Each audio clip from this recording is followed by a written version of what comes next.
Idli with chutney. All of us love idli with chutney, right?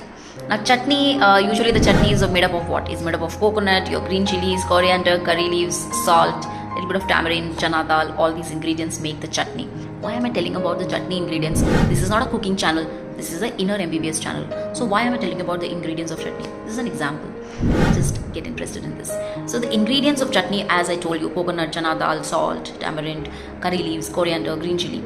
So if you have to eat idli with the ingredients, if I serve you the same ingredients are there in the chutney also, right? But if I give you the individual ingredients in a plate without putting in the jar, mixing jar, will you be able to relish your idli with that not mixed chutney ingredients? Just imagine on a plate of coconut, coriander, everything just lying around, not actually grinded. It's not grinded, ungrinded version.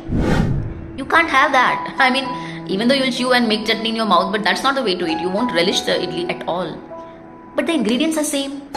Ingredients are pakka same, no? In the raw ingredient, ungrind version and the grind version, both are same. So what's made the difference? It's the grinding which has made the difference. So my difference, sometimes we have everything in life. You know, everything is lying around. Everything we know and everything we may be knowing and doing.